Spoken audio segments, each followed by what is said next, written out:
Hello, everybody, and welcome back to Buckeye Politics. It's me, your favorite Ohioan. Today, we're going to be looking at the 2022 U.S. Senate election in New Hampshire as part of our upcoming series on every critical Senate election in this November. Where I'm going to kind of be analyzing that over the next couple of days.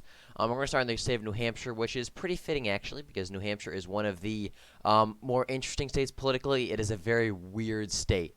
And you'll see why in a second as I explain. Let's look at how New Hampshire's voted in recent elections. Since 2000, in the year 2000, George W. Bush won the state of New Hampshire by about a point.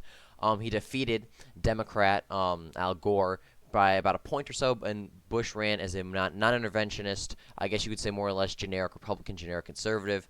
And as you can see, New Hampshire really stands out compared to the rest of the Northeast. States like Massachusetts, Rhode Island, Connecticut, Vermont, Maine, all voted solidly Democratic and have always voted solidly Democratic. While New Hampshire, despite being literally in the smack dab middle of all these states, has always been a lot more elastic and actually slightly more Republican leaning. If we go to 2004, as you can see, Bush only lost by about a point. It went to John Kerry. In 2008, Obama won the state by nearly 10 points. It took a huge swing to the left. 2012, Obama carried it by 5 points.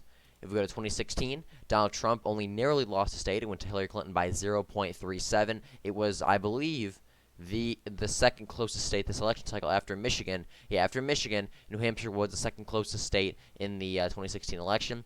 But then in 2020, Joe Biden managed to carry the state by 7.5 points, he winning the state pretty handily.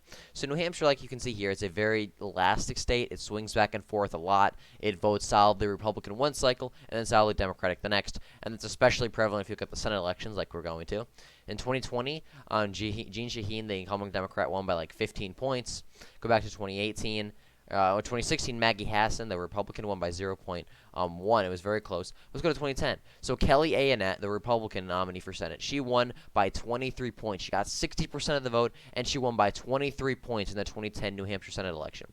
If we go to 2016, she lost to Maggie Hassan.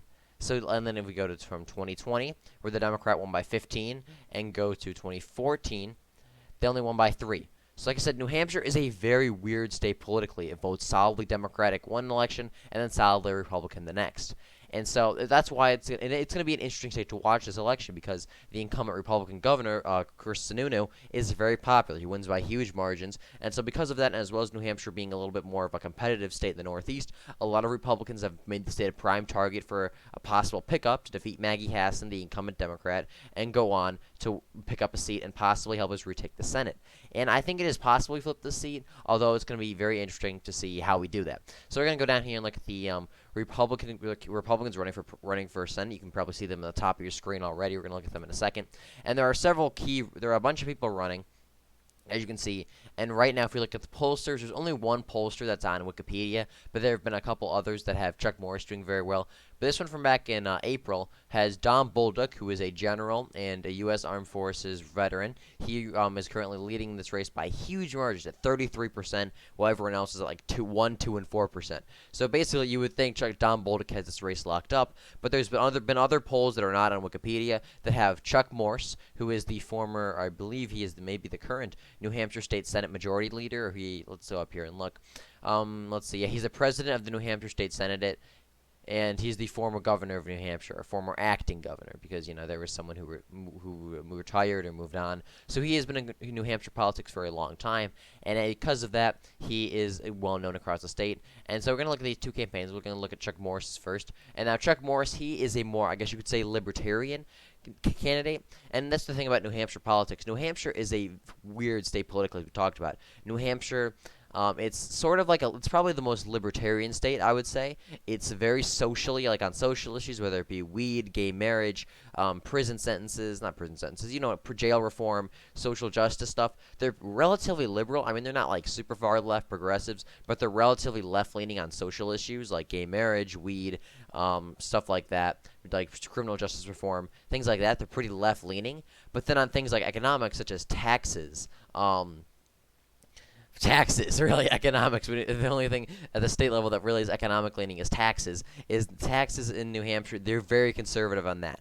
They're just very small government oriented. They're just very independent thinking people, and that's respectable. But that makes it very weird when it comes to elections. But Chuck Morris is probably the best fit for New Hampshire in terms of being the most libertarian candidate. He has a huge focus on, if we go down here, looking at tax cuts. Working in the Senate, he was a big proponent of the tax policy and the state budget, which is a very popular position across the state of New Hampshire. And also, like, spirit of freedom, fighting back against lockdowns and mandates. That's another thing that New Hampshire is also pretty supportive of. They're very, like I said, libertarian. They like their freedom. They don't like to be told what to do.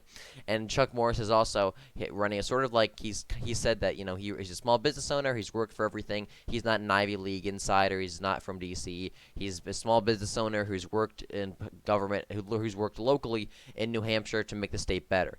And I think that is a winning campaign message. He certainly has the best chance of winning. Chuck Morrison does. He has plenty of name recognition, and his campaign especially is very appealing to the voter of New Hampshire. If we look at his agenda, it's all about the economy, securing the border. That's another thing. New Hampshire is actually a state that has been very badly affected by the border crisis and drugs coming across our border. New Hampshire has been hit very hard by the opioid epidemic, and so making border security and taking drugs out of communities is a very big issue up there. So Chuck Morris focusing on that is base to see.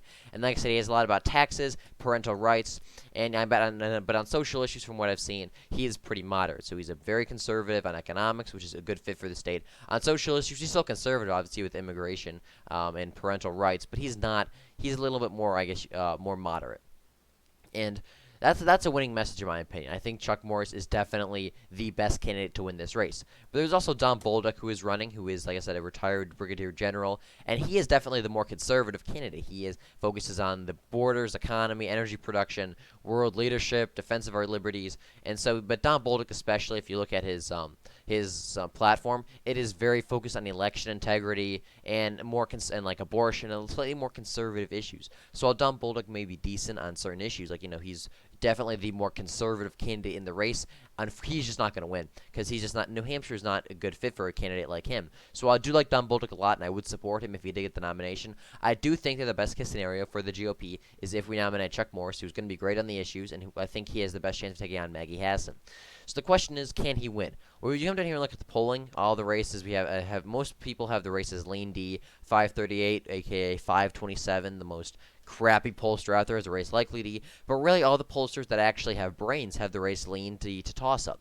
And so this race is certainly lean to Maggie Hassan, but it is still pretty competitive.